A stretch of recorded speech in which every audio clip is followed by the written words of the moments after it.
Je disais donc Anne Huguet, directrice de Prestataire, et Maxime Brard, directeur d'Ecolocost. Bonjour madame, bonjour monsieur. Vous avez la parole. Bonjour, on m'entend là? Moi je vous entends, mais je pense que Au oui, niveau on du vous micro, entend. c'est OK? Je m'entends mal. Bonjour à tous.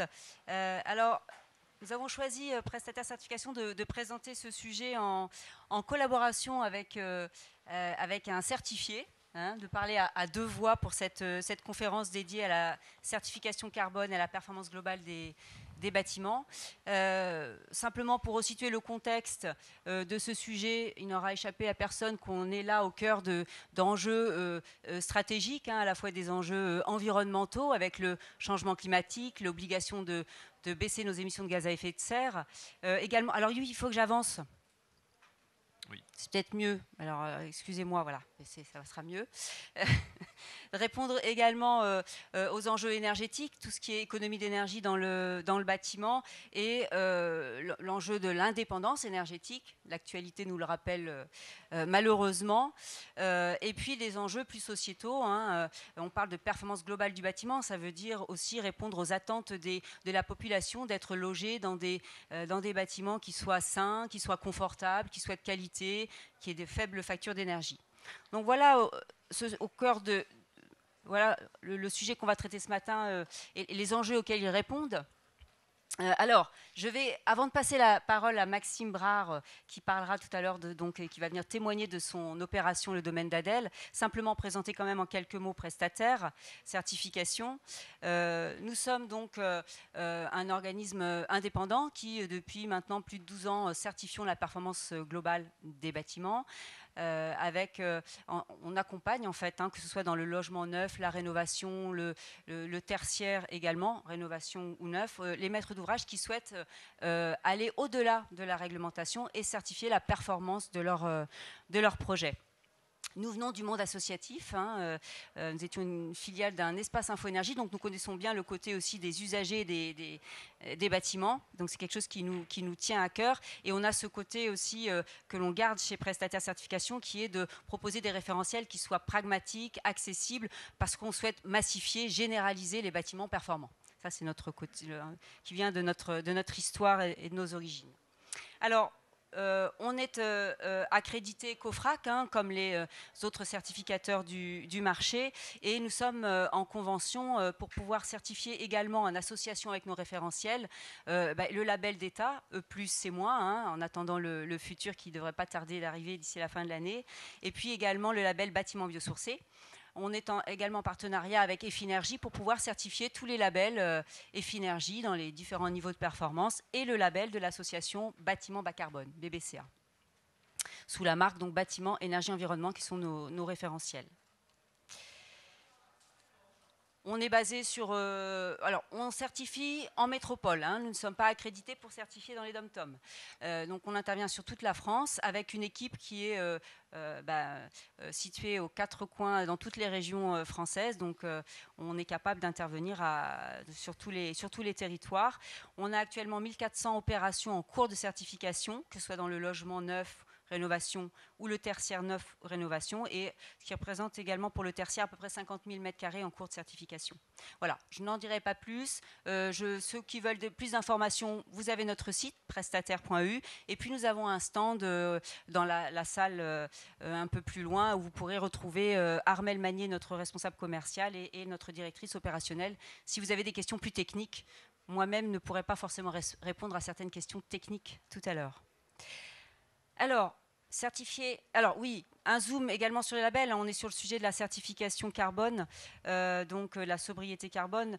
Je viens de les citer, mais là pour vous montrer visuellement qu'effectivement, quand on certifie du BE logement neuf, rénovation et tertiaire, on certifie en association des niveaux type E+, C-, label biosourcé, qui est de plus en plus demandé, et puis les labels d'Effinergie, hein, bâtiment énergie positive, BBC et BBCA. Pareil dans la rénovation. Dans nos référentiels, si les maîtres d'ouvrage le souhaitent, ils peuvent trouver des exigences plus poussées sur l'énergie grise des matériaux ou sur les matériaux biosourcés. Alors, pour illustrer hein, le propos et être très concret, c'est pour ça qu'on a invité Maxime Brard à venir présenter son opération. C'est une des plus belles opérations qu'on ait certifiées ces dernières années, qui a été livrée en 2020 et qui a une quadruple certification, même si le label Passive House ne fait pas l'objet d'une certification entre guillemets officielle, mais qui est de très bonne qualité. On les connaît depuis longtemps également. Donc, vous voyez, cette opération, elle a été certifiée en BE Logement Neuf avec les mentions BEPO Cefinergie 2017 et le label Énergie Carbone avec un haut niveau de performance, E3C2. Et je vais laisser donc la parole à Maxime Brard qui va nous expliquer ce projet et qui ensuite, je ferai défiler au fur et à mesure les slides, va témoigner aussi de son retour d'expérience puisque ça a été livré en 2020. Donc c'est intéressant d'avoir votre retour, les leçons que vous en avez tirées et puis la vision que vous avez aussi pour l'avenir par rapport à ces certifications carbone. Merci. Alors, tout le monde m'entend là? Oui. Alors, écoutez, moi je suis ravi de vous présenter cette opération et je remercie encore Prestataire de m'avoir accompagné dans l'obtention de tous les labels. Effectivement, à l'époque, on a décidé avec mes petits camarades de viser en fait le plus haut niveau de performance énergétique qu'on aurait pu faire dans le cadre du label E+C- pour anticiper l'Aéro 2020. Et donc, j'ai réalisé cette opération donc en tant que promoteur constructeur. Donc, j'étais un peu à toutes les manettes pour faire une preuve de concept afin de voir jusqu'où on pouvait aller dans la performance et quel était le niveau le plus élevé qu'on pouvait atteindre. Donc, ça a donné cette opération-là. Donc, on a fait 26 maisons en ossature bois avec une chaufferie à granulés bois. On a été va dire jusqu'à essayer de combiner en fait des labels qui sont pas forcément compatibles entre eux. Je parle en particulier du label Passivos parce que on peut très bien être Passivos sans être RT 2012 par exemple. Et là en fait on a toute une succession de labels qui sont soit réglementaires, soit qui visent un peu plus haut que la réglementation, soit qui ne sont pas réglementaires du tout, mais qui sont intéressants quand même en termes de conception. Donc en fait, on a une opération sur laquelle on a essayé de cocher toutes les cases, on va dire, du bon élève, du bon maître d'ouvrage. Excusez-moi si ça fait un peu de voilà. Donc voilà, donc on a mis des panneaux solaires, on a mis une chaufferie à granulés bois, on a fait des murs de 40 cm d'épaisseur. Voilà, on a mis un radier isolé. Qu'est-ce qu'on a mis aussi? Voilà, on a fait quelques petits aménagements avec effectivement des alimentations d'eau chaude pour les lave-linges. Je ne sais pas si on entend bien là. Ça passe plus. On a végétalisé les toits, on a mis quelques panneaux. Voilà, je crois donc, que vous allez bientôt avoir un nouveau micro. Voilà. Ouais, j'ai un nouveau micro qui arrive, c'est ça. J'ai un problème de... Merci, c'est gentil. Voilà, je suis gâté. Merci. Merci beaucoup. Donc voilà, donc une opération livrée en 2020 et qui est un bon point de départ en fait pour faire une analyse de l'Aéro 2020 qu'on a aujourd'hui. Puisque sur cette opération, on a remouliné les calculs avec mon thermicien, on serait déjà Aéro 2028 en fait. Enfin, on serait déjà au seuil 2028. Et on s'est aperçu que en changeant les isolants pour mettre un peu plus de biosourcé et en étant plus vertueux sur, par exemple, le radier et en allant chercher des bétons bas carbone ou des choses comme ça, on pourrait viser en fait les seuils RE 2031.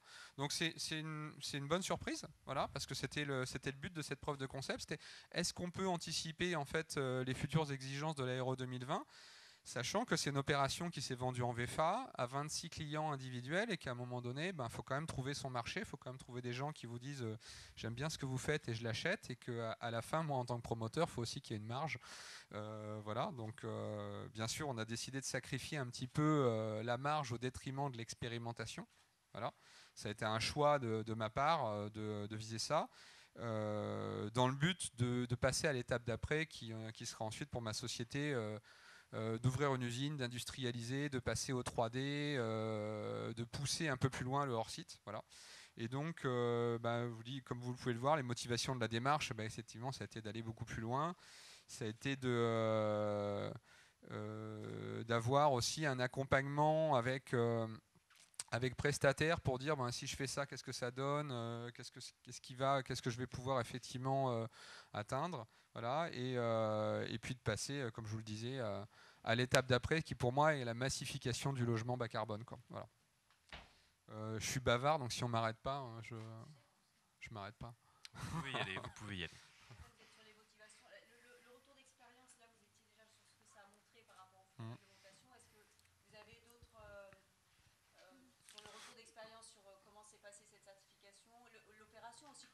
Le retour d'expérience sur la certification, il a été très simple. En fait, je trouve que ça a été excessivement fluide avec prestataire. Voilà.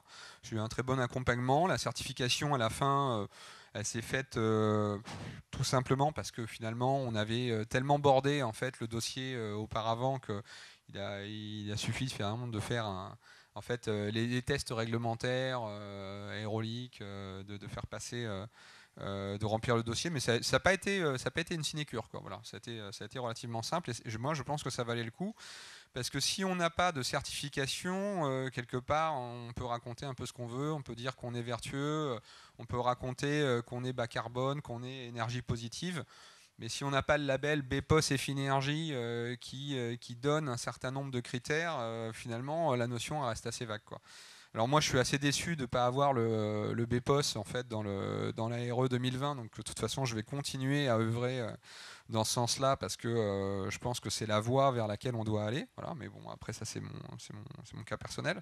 Je trouve que la RE 2020, c'est déjà une avancée et on va avancer là-dessus. Mais pour moi, l'objectif aujourd'hui, c'est de me dire toutes les opérations en fait qui pourraient sortir, on doit déjà viser en fait les critères les plus élevés de la RE 2031 parce que 2025 c'est demain, 2028 c'est après-demain.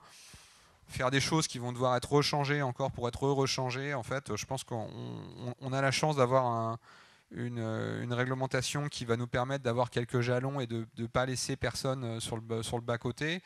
Les certificateurs sont là justement pour embarquer tout le monde et pour faire des opérations qui doivent atteindre les objectifs carbone qu'on s'est fixés et les ambitions énergétiques qu'on s'est fixées avec les COP, avec les Grenelles de l'environnement, voilà, parce que c'est de ça dont on parle en fait. Voilà. Ce qui est intéressant en fait dans un projet comme ça, moi là où j'en retire en fait vraiment un vrai bonheur personnel. Je ne sais pas si on peut appeler ça comme ça quand on fait de l'immobilier, mais j'ai des clients qui me disent ma gamine ne fait plus de crimes d'asthme. J'ai plus d'allergie. Je suis bien content d'être chauffé au granulé bois parce que quand je vois ce qui se passe, c'est quand même mieux. Et puis je vois des gens en fait qui ont acheté une maison et puis maintenant qui, je vais pas dire qui crânent ou qui font les intéressants devant leurs copains quand ils montent leur belle maison passive certifiée, etc. Mais ils en sont très fiers. Et je trouve ça assez chouette parce que finalement, au-delà de simplement faire notre rôle de producteur d'un bien et d'un service, moi j'ai le sentiment vraiment d'avoir amélioré la vie de 100 personnes en fait. Et de me lever le matin en me disant j'ai changé en bien par mon action la vie d'une centaine de personnes. Alors effectivement, c'est à 100 personnes sur 66 millions, ça va pas changer ça va pas faire bouger le mammouth, mais je pense que c'est déjà une bonne première voie et si je peux servir d'exemple à travers à travers prestataire et puis d'autres promoteurs qui peuvent s'inspirer de cet exemple-là, je les encourage vraiment à me copier, m'appeler, pomper tout ce qu'ils veulent. Voilà, enfin, ce sera un vrai plaisir. Voilà. Il y a également aussi, je relisais là, on a fait une newsletter sur votre opération il y a quelques mois et quand même vous m'expliquez qu'au niveau de la facture d'énergie, c'était quand même assez bluffant pour une maison de 3 chambres. Ils étaient à 400 € de facture d'énergie, comprenant les 200 € de la centrale solaire qui leur donnait des recettes. Voilà. On est à 600 € à peu près de consommation sur la maison grâce aux panneaux solaires. Alors les panneaux solaires, on a dû les mettre, voilà, j'en ai mis suffisamment pour avoir le label BPOS, pour être BPOS, mais j'en ai pas mis trop non plus pour pas perdre mon carbone 2 en fait. Donc la limite, elle est toujours voilà. Et ce qui est intéressant, c'est qu'on a une maison qui consomme 600 €. Les panneaux solaires permettent à peu près 100 € d'autoconsommation et 100 € de revente. Donc ça redescend une maison avec des consommations autour de 400 € à l'année. Alors bien sûr, effectivement, le prix du granulé bois il peut évoluer, le prix du kilowattheure peut évoluer. Là, pendant les 5 premières années, les clients ils ont une petite prime pour avoir mis des panneaux solaires de 130 € par an, donc ça vient leur réduire à un peu moins de 300 € les 5 premières années. Ce qui n'est pas indolore pour des primo-accédants, parce que moi j'ai 80% de primo-accédants qui ont pris 100% de crédit. Donc passer à 270-300 € au lieu de 400 €, ça compte quand même. Mais ce qui est intéressant, je trouve, c'est de se dire, voilà, à 30 € par mois, même si ça double, même si ça triple, ça reste supportable. C'est parce que 100 € par mois pour une maison de 3 chambres, pour une famille de 4 personnes, c'est pas le bout du monde. Et Et ce qui est intéressant, là, ce qu'on n'a pas mis dans les slides, c'est que le retour sur investissement, en fait, il se fait en moyenne, on a calculé entre 12 et 14 ans. Et si on prend en compte en plus la valeur verte de la maison, on va être sur des retours sur investissement qui seront probablement de l'ordre de 7-8 ans. Alors, je ne vous fais même pas le calcul qu'on a fait sur 50 ans, parce que sur 50 ans, on voit qu'on peut économiser avec 6% d'inflation par an sur l'énergie, on est à 230 000 € d'économie. Donc effectivement, la question, elle ne se pose même plus. Mais ce qui est intéressant, c'est de se dire, est-ce que sur le court terme, elle se pose encore? Et bien, sur le court terme, pour moi, elle ne se pose même plus non plus, en fait. C'est pour ça que pour moi, ça n'a aucun sens de ne pas rajouter, en gros, 30 000 € de plus dans sa maison pour faire toutes les économies d'énergie et, entre guillemets, la plus-value ou la non-perte sur le logement plus tard, quoi. Voilà. Ok. Alors, oui, alors si vous voulez en savoir plus, il y a un site, hein, il est toujours actif. Oui, votre puis après, site, je peux attendre derrière la porte 5 minutes. Le domaine d'Adèle, voilà, il peut attendre derrière la porte. Ça marche aussi comme ça, oui, voilà, tout à fait. Ça marche aussi comme ça, voilà. Les bons vieux échanges physiques. Voilà, ça marchera aussi comme ça, voilà. Je te laisse oui. effectivement. Alors, merci pour ce témoignage. Pour terminer cette conférence, déjà rappeler quand même l'avantage de certifier. Hein. Alors, Maxime en a illustré certains. Effectivement, aujourd'hui, certifier, c'est une démarche volontaire. On n'est pas obligé de certifier. On est obligé de respecter la réglementation, mais on n'est pas obligé de certifier. Donc ça veut dire que les maîtres d'ouvrage qui le font, voilà, ils ont différentes motivations et il y a beaucoup d'avantages quand même à certifier. Alors évidemment, je prêche pour ma paroisse. Hein, mais Alors, je rajouterais peut-être quelque chose, c'est que pour moi, mes clients, pour eux, ça a de l'importance, hein, parce qu'ils ont toujours l'impression d'être un peu roublardés. On leur a dit, ouais, tiens, c'est comme ci, c'est comme ça. Non, mais c'est green. Et en fait, la certification, elle apporte la preuve à la promesse qu'on fait quand on fait une opération. Et pour moi, il n'y a pas de promesse sans preuve, en fait. Tout à fait. Alors c'est un des avantages là qui est listé sur ce slide. Donc déjà, voilà, la première chose, c'est de reconnaître officiellement quand un maître d'ouvrage a fait des efforts, a fait une belle opération, c'est dommage de ne pas la faire reconnaître et de pouvoir la valoriser, parce que clairement, et là on se passe aussi du côté de la communication, c'est-à-dire que ce n'est pas communiquer pour faire de la pub, c'est communiquer pour donner envie à d'autres de faire pareil. Hein, c'est aussi tous ces signaux positifs qu'on envoie quand on certifie. Donc c'est que ce soit reconnu officiellement et que ça soit diffusé, valorisé. La deuxième chose, vous l'avez un peu développé, Maxime, c'est développer son savoir-faire. C'est-à-dire que les maîtres d'ouvrage qui se sont engagés depuis des années dans ces certifications carbone, alors que ce n'était pas obligatoire, alors que c'était pionnier, eh bien, ils ont acquis une avance technologique, une avance de savoir-faire, une avance de valorisation de leurs biens, etc. Donc c'est non négligeable aussi comme avantage pour certifier. Alors la valorisation du patrimoine, vous l'avez dit, on le sait nous depuis maintenant plus de 10 ans qu'on est dans le monde de la certification. Les biens qui ont été certifiés, il y a quand même une garantie de résultat, une garantie de bâtiment qui vivra mieux, qui sera plus facile à maintenir, qui aura des consommations d'énergie plus faibles, une bonne empreinte carbone, ça se vend mieux et ça se loue mieux. D'autant plus avec les nouvelles étiquettes énergie, ça se louera d'autant mieux que les bâtiments sont certifiés et qu'il y en a la preuve. C'est aussi une manière, en certifiant, d'anticiper les réglementations. On sait que le sens de l'histoire, c'est d'aller vers des réglementations de plus en plus exigeantes. Pourquoi ? Pour lutter contre le réchauffement climatique, réduire les émissions de gaz à effet de serre, pour répondre aux besoins des ménages, aussi d'avoir des factures d'énergie qui ne soient pas trop élevées. Donc de toute façon, le fait de certifier, c'est aussi être dans un positionnement de ne pas subir la réglementation, mais d'être proactif. Ça, c'est un des avantages. Et puis également, faire appel à un certificateur accrédité, c'est bénéficier d'une tierce expertise indépendante qui va venir valider votre démarche en toute indépendance. Hein, ça, c'est aussi important. On le voit par les témoignages aussi de nos maîtres d'ouvrage, ça va inciter les entreprises qui interviennent dans la filière bâtiment. On connaît la filière bâtiment, ce n'est pas non plus toujours l'idéal, mais n'empêche que sur les chantiers qui sont certifiés, on voit bien que les entreprises, elles sont sensibilisées, elles cherchent à bien travailler parce qu'elles savent que derrière, de toute façon, le maître d'ouvrage, il doit avoir sa certification. Donc il y a quand même une exigence et les entreprises, ça les tire vers le haut, en fait, le fait de savoir qu'elles travaillent pour un chantier qui est certifié. Alors, je l'ai mis en dernier, mais c'est quand même souvent le premier moteur, bénéficier des aides financières parce que, notamment chez Prestataire, beaucoup de nos clients sont des bailleurs sociaux qui cherchent aussi, et c'est normal, à avoir l'exonération de la taxe foncière, des majorations locales, etc., ce qui est, et qui suppose d'être certifié. Donc, on vient aussi chercher une certification pour avoir les aides financières qui vont permettre de boucler les projets. Et puis, dernier argument sur la certification, ça va permettre d'innover. Pour ce qui nous concerne, nous sommes sur des certifications avec des obligations de résultats et pas de moyens. Ça veut dire que concernant les moyens, le champ est libre. On peut innover, on peut créer, on peut imaginer de nouvelles solutions. Alors certes, qui doivent quand même être, avoir l'objet d'agrément, etc., puisqu'on ne peut pas certifier n'importe quoi, mais n'empêche qu'on le voit sur les projets, les maîtres d'ouvrage qui se prennent au jeu, vraiment ont des initiatives qui sont très intéressantes. Et d'ailleurs, on prévoit de bientôt faire un prix de l'innovation dans nos référentiels et de valoriser ce côté innovation, parce que beaucoup de solutions encore restent à trouver dans le monde du bas carbone. Pour terminer et conclure cette intervention, donc, en tant que certificateur qui, depuis plusieurs années, sommes sur cette question de la certification carbone et de la performance globale des bâtiments, de toute façon, et pour être depuis 30 ans dans ce milieu, d'avoir travaillé pour une ONG, Espace Info Énergie, ces questions de bas carbone, de zéro énergie, on n'a plus le choix, c'est le sens de l'histoire.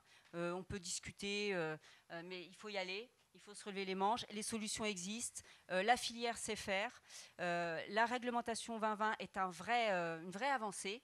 Certes, ça ne va pas être simple, certes, le contexte actuel n'est pas simple pour le monde du bâtiment notamment, mais il faut rester optimiste, le cap est donné, il faut aller vers des bâtiments à énergie positive, il faut aller vers du zéro carbone.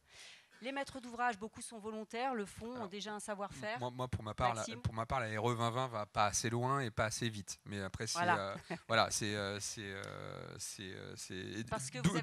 d'où l'idée en fait. Parfois, justement, de se dire, je vais me donner des objectifs plus ambitieux et justement, je vais aller les faire certifier. Je vais prouver qu'effectivement, j'ai été à une étape au-dessus. Parce que de toute façon, la RE 2020, on voit qu'elle est déclinée avec la 25, 28, 31. Donc à un moment donné, voilà, enfin. Pour moi, c'est une perte de temps de ne pas tout de suite aller au maximum. Quoi. Mais, alors là, c'est vrai que vous avez le témoignage de quelqu'un qui a déjà pris de l'avance, justement, qui ne subit pas, mais qui a pris de l'avance. C'est vrai que la réalité aussi d'une partie des maîtres d'ouvrage avec qui on travaille, parfois certains découvrent le carbone. C'est difficile à croire, on est d'accord mais c'est vrai. Donc il faut aussi faire avec ceux qui n'ont pas encore expérimenté, qui découvrent un peu la question, qui se demandent comment c'est faisable, est-ce que c'est faisable. Donc voilà. Effectivement, tous les maîtres d'ouvrage n'en sont pas au même niveau. En tout cas, ils ont la volonté de certifier. Il faut avoir la volonté de certifier pour aller au-delà. Du côté de l'ingénierie, les bureaux d'études, les assistants maîtres d'ouvrage commencent à savoir faire pour tous ceux qui ont déjà fait des projets bas carbone. Certains sont en train de se former parce qu'effectivement, ils ont peut-être un peu attendu sur la question, mais tout n'était pas non plus encore au point. Et puis, les entreprises aussi, on le voit bien, on lit la presse spécialisée, se met sur des produits innovants, sur des produits bas carbone, voilà. Donc, nous, en tout cas, du côté certificateur, on reste optimiste, même si on est totalement conscient du contexte qui n'est pas forcément simple. Et on reste optimiste. Et finalement, pour résumer cette intervention, de la certification carbone et de la performance globale des bâtiments, je donnerais trois idées clés. C'est-à-dire que c'est possible. Vous l'avez vu, à des coûts raisonnables, avec un intérêt pour l'usager, avec le savoir-faire qui est là. C'est souhaitable, même plus que souhaitable. A-t-on vraiment le choix, d'un point de vue énergétique, environnemental, d'un point de vue indépendance énergétique, également au niveau plutôt géostratégique. Et puis aussi, dernière chose, c'est attendu, la population attend, et on l'a vu avec le Covid, ça a vraiment mis en évidence cette problématique. Là, il y a des besoins de logement. Il y a des besoins de rénovation, de construction de logements, à un niveau de qualité que la population souhaite, c'est-à-dire avec des bâtiments sains, des bâtiments confortables, de qualité, et avec une facture énergétique basse. Voilà. L'empreinte carbone, on peut concevoir qu'elle est peut-être plus abstraite pour les gens. Ce qui va leur parler, c'est la facture d'énergie à la fin, c'est le confort, la santé dans le bâtiment, mais tout ça est lié à l'empreinte carbone. Tout est lié. Donc voilà, s'il fallait vous convaincre certifier ou en tout cas d'être attentif à ces questions de certification au-delà de la réglementation, eh bien, nous avons un message optimiste pour vous dire que c'est possible, c'est souhaitable et la population attend. C'est bien, merci, on a besoin d'optimisme. Je retiens, Maxime Brard, votre phrase, la RE 2020 ne va pas assez vite et pas assez loin. Je ne suis pas persuadé que tout le monde partage votre point de vue, mais en tout cas, c'est bien d'avoir un exemple je suis persuadé comme le vôtre. qu'il y a beaucoup de monde qui ne partage pas mon point de vue. Ça, j'en ai parfaitement conscience. Je vous taquinais, bien sûr, mais en tout cas,